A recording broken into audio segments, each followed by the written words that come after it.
Hello friends, welcome back in once again our YouTube channel. पिछली video में हमने 1857 के क्रांति के बारे में जाना था, तो उससे आगे का वीडियो हम आगे के बारे में जानते हैं आज। तो चलिए वीडियो करते स्टार्ट। मैं लौकेंद्र करण। तो हमारा टॉपिक था 1857 की क्रांति भारत की।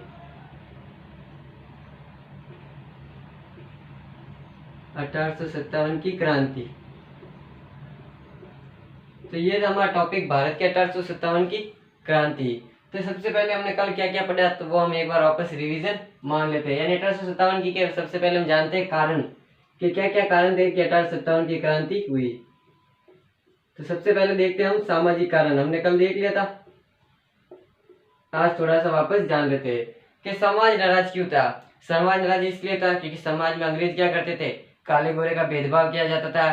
ट्रेनों के अंदर प्रथम श्रेणी में सिर्फ अंग्रेज बैठ सकते थे, हिंदू नहीं बैठ सकते थे। और एक कथन था, आगरा के मजिस्ट्रेट ने यह भी कहा था कि अगर किसी हिंदू के आगे से, हिंदू या मुस्लिम के आगे से कोई अगर अंग्रेज निकल जाता है तो उसको सलाम ठोक कर तब तक खड़े रहना जब तक कि कोई वहां से अंग्रेज वहां से निकल ना जाए। अगर कोई हिंदू या मुस्लिम यानी भारतीय जो भी अगर कोई गाड़ी पर आ रहा है और उसके सामने से मुस्लिम अंग्रेज निकल रहे हैं, तो आपको उस वाहन से नीचे उतर कर तब तक वहां खड़ा रहना चाहिए जब तक कि वो अंग्रेज वहां से निकल ना जाए। तो समाज में भेदभाव किया जाता है, इसलिए क्या था, सामाजिक कारण में आ जाएंगे। फिर क्या थे, आर्थिक कारण। आर्थिक यानी पैसों से रिलेटेड लोग क्यों नाराज थे, आर्थिक क्या कारण थे। औद्योगिक क्रांति आई अंग्रेजों के समय 1830 में। औद्योगिक क्रांति आने के बाद भारत में जो क्या है, कुटीर उद्योग वो सारे नष्ट हो गए। कुटीर उद्योग के नष्ट होने से अब 10 मशीनों का 10 लोगों का काम एक अकेली मशीन कर देती थी, तो लोग बेरोजगार भी हो गए। प्लस जो भारत को सोने की चिड़िया कहा जाता था, तो भारत का पैसा अंग्रेज अपने उधर ले जाते गए, जिससे अंग्रेज तो क्या होते गए, और अमीर होते गए, और भारत क्या हो गया, भारत के लोग और ही गरीब होते गए। प्लस जो भारत में निर्मित कच्चा माल था, अगर उसको बाहर भेजना यानी निर्यात कर, तो अंग्रेज निर्यात कर भी बहुत ज्यादा टैक्स लगाते थे। तो ये सारे हो जाएंगे आर्थिक कारण। और देख ले तो राजनीतिक कारण। क्या, राजनीतिक कारण। राजनीतिक से ऐसे याद रखो आप, राजा महाराजा नाराज क्यों थे। अब राजा महाराजा हिंदू राजा क्यों नाराज थे, क्योंकि डलहौजी ने क्या लाई थी, गोद निषेध प्रथा लाई थी।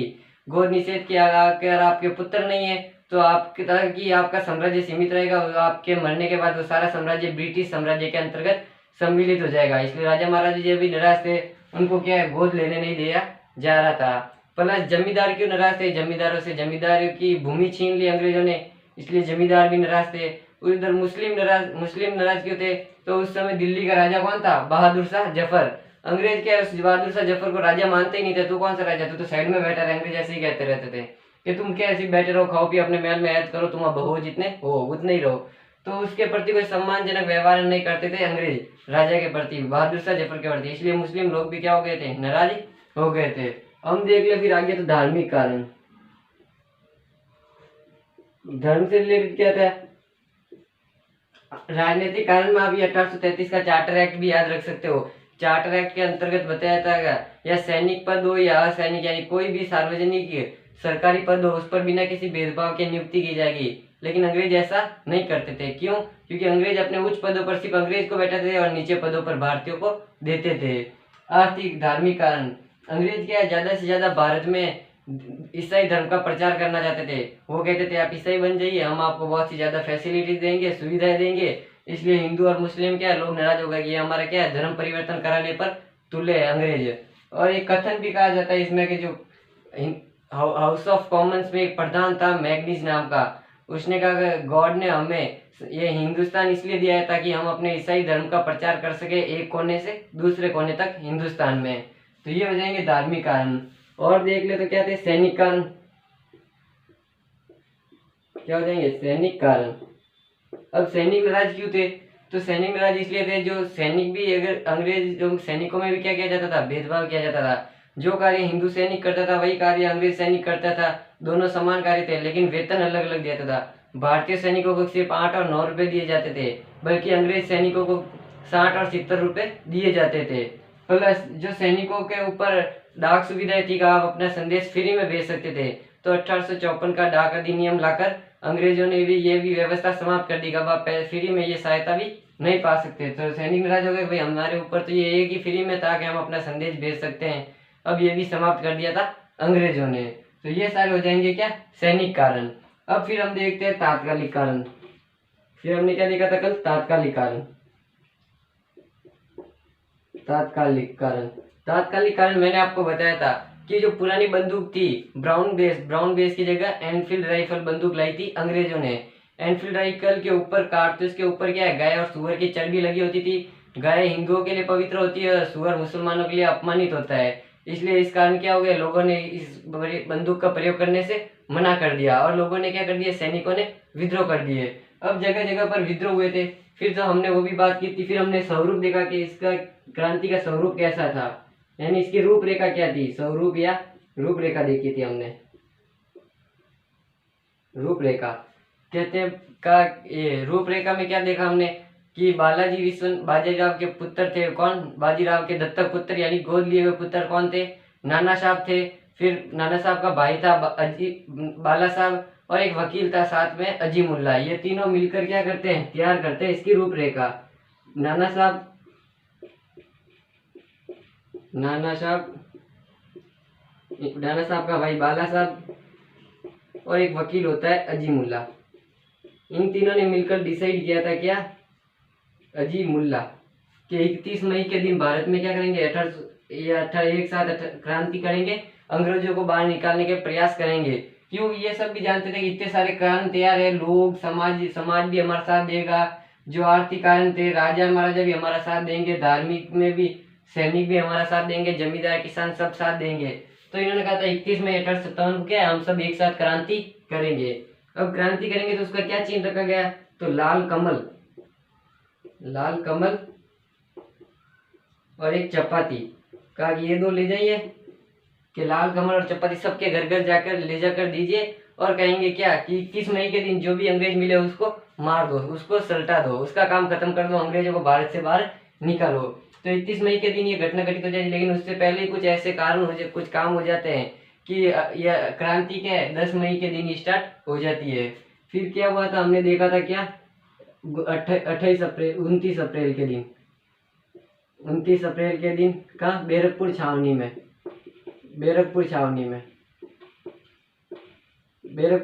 में क्या हुआ था, बैरकपुर छावनी है पश्चिम बंगाल में। सैनिकों को एक बुलाया गया। अंग्रेज चाहते थे कि इससे जो नई बंदूक आई है उनका प्रयोग करना इन्हें सिखाया जाए, लेकिन सैनिक को पता था कि इसके ऊपर गाय और सुअर की चर्बी लगी हुई है, इसलिए वे नहीं चाहते थे, लेकिन अंग्रेज भी जबरदस्ती इनका प्रयोग कराना चाहते थे।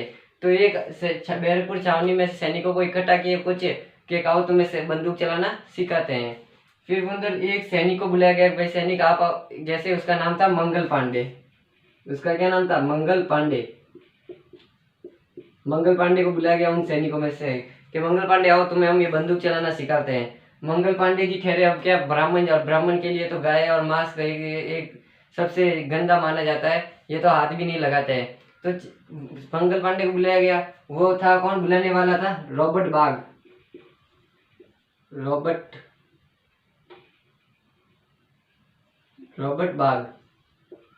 ने मंगल पांडे को बुलाया और मंगल पांडे को कहा कि इस बंदूक को चलाओ। मंगल पांडे ने कहा मुझे बंदूक चलानी नहीं आती, मुझे नहीं पता इसे कैसे भरते हैं। तो रॉबर्ट बाग वो ब्राउन एनफील्ड राइफल को कारतूस में होर भर के देते हैं उसको, और इसको पकड़ा के दे देते हैं, लो अब इसे चलाओ और निशाना लगाओ मंगल पांडे को। मंगल पांडे उसी बंदूक से रॉबर्ट बाग को क्या कर देता है, मार देता है। जैसी रॉबर्ट बाग की मृत्यु होती है तब आता है रॉबर्ट ह्यूरोज आता है। मंगल पांडे कहता है ये तुमने क्या किया, तो मंगल पांडे इसी को भी मार देता है। फिर इस दोनों को मारने के चक्कर में 8 अप्रैल को मंगल पांडे को क्या कर दी जाती है, फांसी दे दी जाती है 8 अप्रैल के दिन मंगल पांडे को। अब यहाँ पर सैनिक विद्रोह न कर दे, इसलिए सैनिकों को अलग अलग पूरे भारत में फैला दिया गया। पूरे भारत में जाकर अंग्रेज सैनिक थे जितने भी अंग्रेजों की इस बात को बता दिया कि एनफील्ड राइफल जो बंदूक है उसके कारतूस के आगे क्या है, सुअर और गाय के और सुअर की चर्बी लगी हुई होती है। तो ये बात पूरे भारत में फैल गई। इस कारण क्या हुआ, 10 मई के दिन मेरठ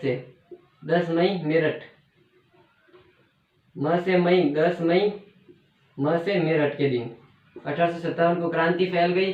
किसके, कदम सिंह के नेतृत्व में सैनिकों ने विद्रोह कर दिया था। कदम सिंह के नेतृत्व में सैनिकों ने क्या कर दिया था, विद्रोह कर दिया था। जो बंदी बने हुए सैनिक थे, इन्होंने बंदी बने हुए सैनिक ने मेरठ से छुड़ाकर कहाँ चले गए, दिल्ली चले गए। फिर हमने क्या पढ़ा था, दिल्ली में। अब पढ़ते हैं हम आज से दिल्ली में ये घटना घटित होने जा रही है, तो एक बार यहाँ से भी हम पूरा रिवीजन मार लेते हैं कि अब 1857 की क्रांति कहाँ कहाँ पर हुई और कैसे कैसे हुई।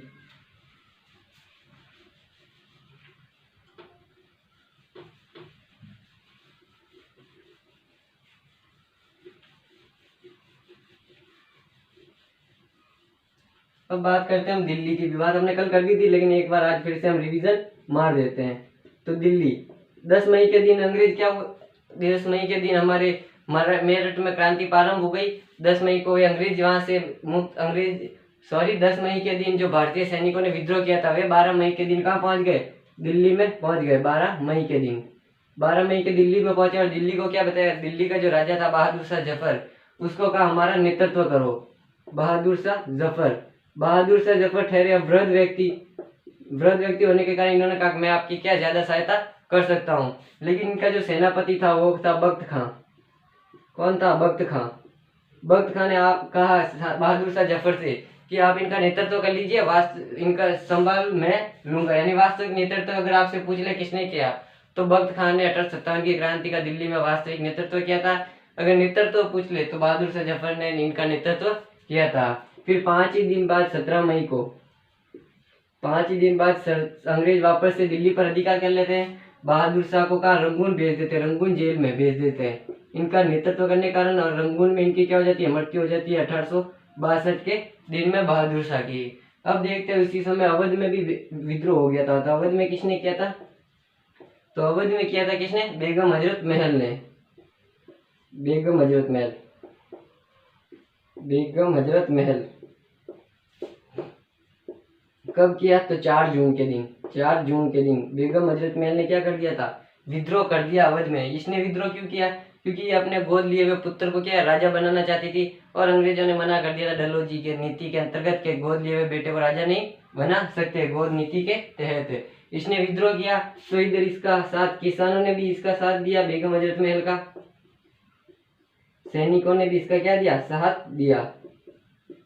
तो सैनिकों और किसानों ने भी इनका क्या दिया? बेगम हजरत महल का साथ दिया। लेकिन कंपनी का जो सेनापति होता है, कंपनी का सेनापति था कौन? कॉलिन कैम्पबेल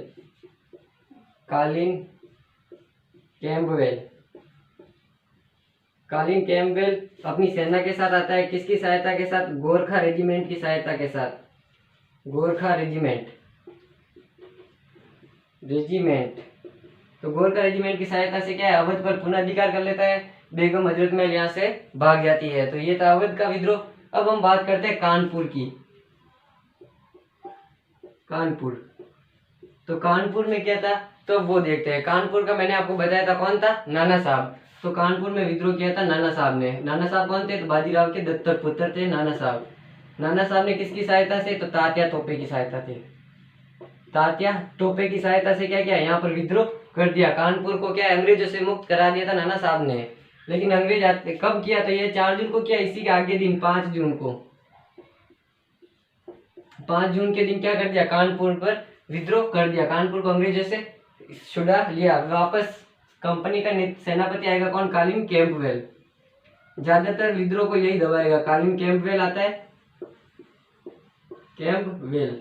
और कब आता है? दिसंबर में। जून में विद्रोह होता है और दिसंबर में पुनः यहाँ पर क्या कर लेता है? अधिकार कर लेता है। नाना साहब यहाँ पर मारे जाते हैं। तात्या टोपे यहाँ से बच निकलता है, यानी अंग्रेजों के चंगुल से भाग निकलता है। अब बात करते हैं हम झांसी की। तो आप सबको पता ही है झांसी का नेतृत्व किया था किसने? रानी लक्ष्मीबाई ने। तो रानी लक्ष्मीबाई इसने क्या किया था? झांसी में विद्रोह कर दिया। ये भी अपने पुत्र को क्या गोद लिए हुए पुत्र को राजा बनाना चाहती थी। तो इसने भी क्या किया? यहाँ पर विद्रोह कर दिया। कब किया? तो अब जून 1857 में इसने क्या कर दिया था? विद्रोह कर दिया था। कहाँ पर? झांसी में विद्रोह किया। अब यहाँ पर आता है यूरोज, अपनी सेना लेकर आता है। यूरोज अंग्रेज सेनापति था। यूरोज अपनी सेना लेकर आता है, झांसी पर अधिकार करता है। रानी लक्ष्मीबाई यहाँ से भाग निकलकर कहाँ चली जाती है? कल्पी चली जाती है। कल्पी कहाँ है? तो पूछ ले आपसे, तो उत्तर प्रदेश में कल्पी। वहां पर क्या तात्या टोपे बच निकला। तात्या टोपे भी भागकर आ जाता है कल्पी। और कल्पी में किसके साथ मिल जाता है? रानी लक्ष्मी के साथ मिल जाता है तात्या टोपे। दोनों मिलकर कहाँ पर फिर हमला करते हैं? दोनों मिलकर करते हैं ग्वालियर पर हमला करते हैं और अंग्रेजों से यहाँ पर इस ग्वालियर को मुक्त करा देते हैं। ग्वालियर को मुक्त कराया तो वही जून वापस एक साल बाद जून 1858 में, जून 1858 में यूरोज अपनी सेना लेकर आता है, ग्वालियर पर हमला करता है, जिसमें रानी लक्ष्मीबाई लड़ते हुए मारा जाती है। तात्या टोपे फिर से बच निकलता है, एक बार फिर यहाँ से बच निकलता है तात्या टोपे और राजस्थान में आ जाता है। राजस्थान की क्रांति के अंतर पढ़ेंगे हमारा 1857 की क्रांति के अंतर्गत राजस्थान में, उसके अंतर्गत तात्या टोपे का जीवन परिचय पूरा पढ़ेंगे कि यहाँ से तात्या टोपे राजस्थान में आया, राजस्थान में उसकी क्या क्या कहानी होती है। तो यहाँ पर क्या हुआ, हीरोज अपनी सेना लेके आया और रानी लक्ष्मी के साथ ग्वालियर में युद्ध करता है। रानी लक्ष्मीबाई यहाँ पर मारी जाती है। हीरोज इस रानी लक्ष्मीबाई को कहता है कि 1857 की एकमात्र मर्द थी, कौन थी, तो वो रानी लक्ष्मीबाई एकमात्र मर्द थी। रानी लक्ष्मीबाई को अगर आपको बताओ तो महल परी भी कहा जाता है रानी लक्ष्मीबाई को, इसे कहा जाता है रानी लक्ष्मीबाई को महल परी। और अवध की बेगम हजरत महल को कहा जाता है महक परी। तो ये आपसे कंपटीशन फॉर्म में एग्जाम में पूछे जा सकते हैं, तो इसको कंफ्यूजन न होना है। महल परी रानी लक्ष्मीबाई को कहा जाता है और महक परी कहा जाता है बेगम हजरत महल को। अब इसके आगे देखते हैं बिहार का कुंवर सिंह।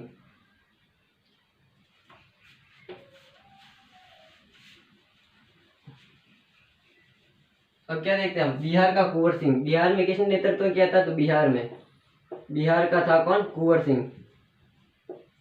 कुंवर सिंह ये था कि इस 1857 की उम्र में इसकी उम्र हो चुकी थी 1857 तक 80 वर्ष है। तो बिहार में नेतृत्व करने वाला था 80 वर्ष का कुंवर सिंह। इसने क्या किया, इसने आरा के आसपास जितने भी क्षेत्र थे, आरा के आसपास जो भी क्षेत्र थे वो सारे अंग्रेजों से मुक्त करा दिए।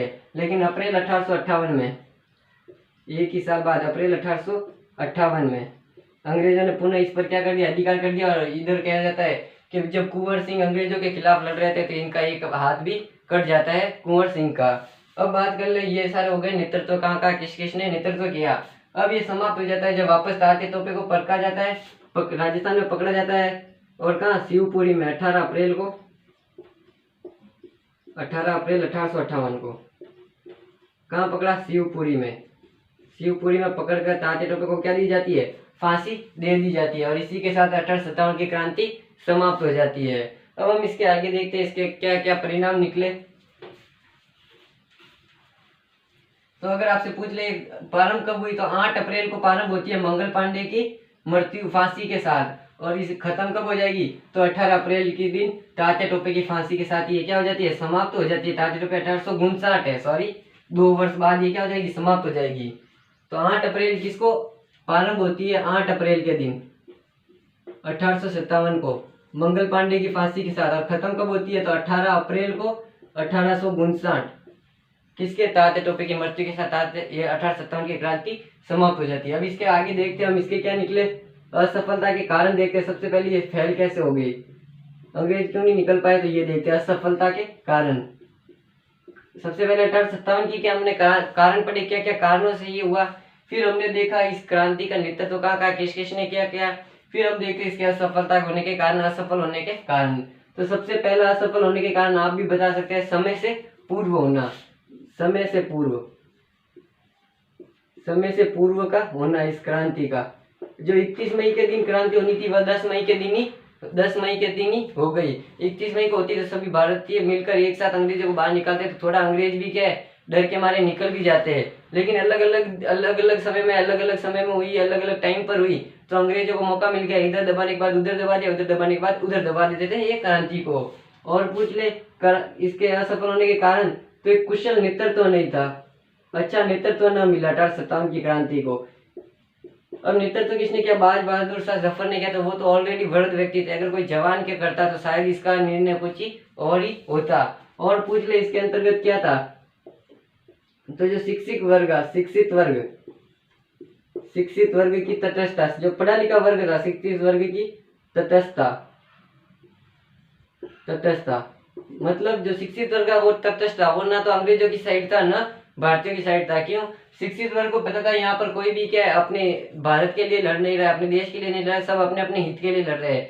जैसे बहादुर शाह जफर लड़ रहा था, क्यों, क्योंकि उसको राजा बनना था। कानपुर के नाना साहब लड़ रहे थे, क्यों, क्योंकि उनको अपनी पेंशन चालू करानी थी। अवध की बेगम हजरत महल लड़ रही थी, क्यों, क्योंकि उनके अपने पुत्र को राजा बनाना था। झांसी के भी इसी तरह थे, क्योंकि उसको भी अपना पुत्र बनाना था। यानी देश के लिए कोई नहीं लड़ रहा था, सब अपने अपने स्वार्थ के लिए लड़ रहे थे। तो शिक्षित वर्ग क्या था, एकदम तटस्थ था। और पूछ ले तो राजाओं का सहयोग, नरेश या राजाओं, 1857 में नरेशों का असहयोग, असहयोग। नरेश मीन्स राजा। ये जो राजा थे, राजाओं ने हमारे भारतीयों का क्या दिया, साथ नहीं दिया। क्यों? क्योंकि अंग्रेज उन्हें अच्छी अच्छी फैसिलिटी देते रहते थे, आराम से खाते पीते, वो तो ऐश मौज करते, और भारतीयों पर उन्होंने कोई ध्यान नहीं दिया, तो राजाओं ने कोई इनका साथ नहीं दिया। और पूछ ले तो सीमित साधन थे हमारे पास, तो क्या थे, सीमित साधन। सीमित साधन का क्या अर्थ है, हम लड़ रहे थे, क्या हम लड़ रहे थे, जैसे भाला हो गए, पत्थर हो गए, और ये हल वल हो गए, ऐसे इन पुराने औजारों से लड़ रहे थे। बल्कि अंग्रेज जो लड़ रहे थे, अंग्रेज किससे लड़ रहे थे, तो बंदूकों तोपों से, इनसे अंग्रेज क्या है, लड़ रहे थे।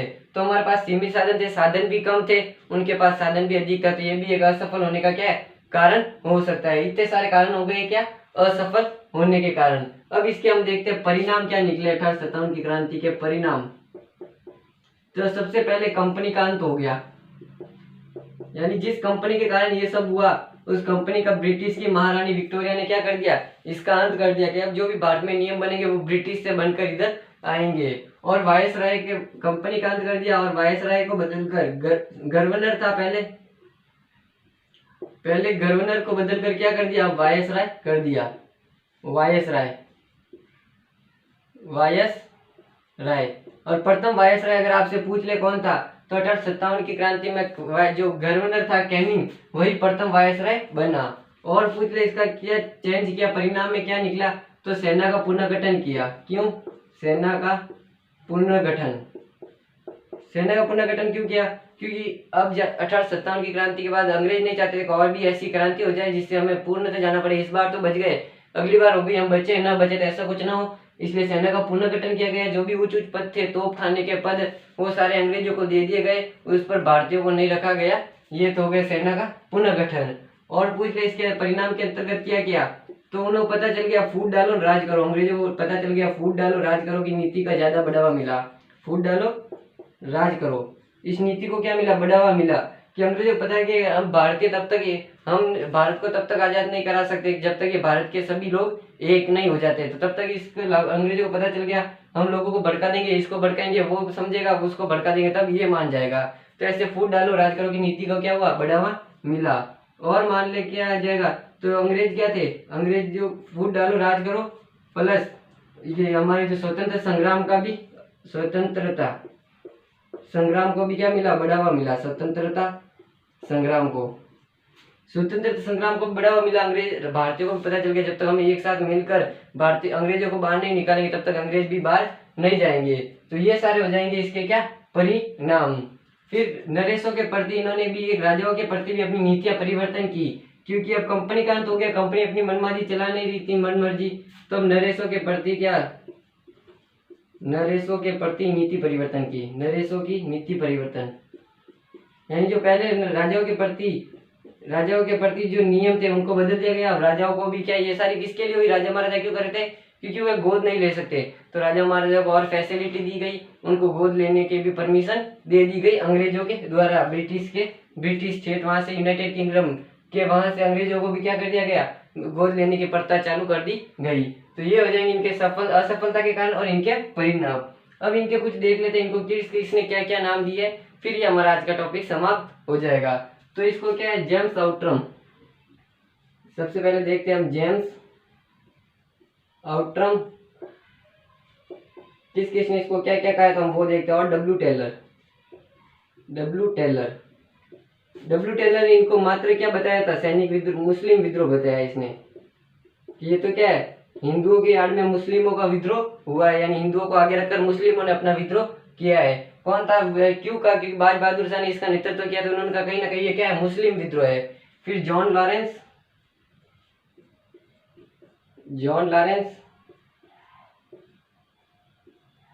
और सीले, जॉन लॉरेंस और सीले, ये क्या बताते हैं, ये तो कहते हैं ये क्या है, सामान्यतः क्या है, सैनिक विद्रोह है, सैनिक विद्रोह, यानी कुछ सैनिकों ने मिलकर इसका विद्रोह किया। और देख ले इसके आगे, तो जो जॉन केई था, जॉन केई ने इसे क्या बताया, जॉन केई से इन्हें जन क्रांति बताया।